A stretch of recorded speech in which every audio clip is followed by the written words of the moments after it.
Hi weavers, good morning. Welcome to our channel Punarvika world. మేము రీసెంట్గా రామేశ్వరం వెళ్ళామండి. రామేశ్వరం నుంచి వచ్చేటప్పుడు మనము hi weavers, good morning. Welcome to our channel Punarvika world. మేము రీసెంట్గా రామేశ్వరం వెళ్ళామండి. సో రామేశ్వరం దగ్గర నుంచి మనము ఇసుక తెచ్చుకోవాలండి. ఆ ఇసుక తెచ్చుకొని కాశీలో కలపాలి. యాక్చువల్గా నేను ఫస్ట్ టైం కాశీ వెళ్ళినప్పుడు అప్పటికి నేను యూట్యూబ్ స్టార్ట్ చేయలేదండి.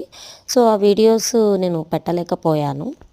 సో మామూలుగా కాశీ అండ్ రామేశ్వరం యాత్ర ఎలా ఉంటుందంటే, మొదటగా మనం కాశీ పుణ్యక్షేత్రంకి వెళ్ళాలండి. అక్కడ గంగా జలాన్ని తీసుకువచ్చి రామేశ్వరంలో ఈశ్వరుని ప్రతిష్ఠింపచేసి ఇసుకతో, సో ఆ గంగా జలాన్ని ఈశ్వరుడికి అభిషేకం చేయాలండి.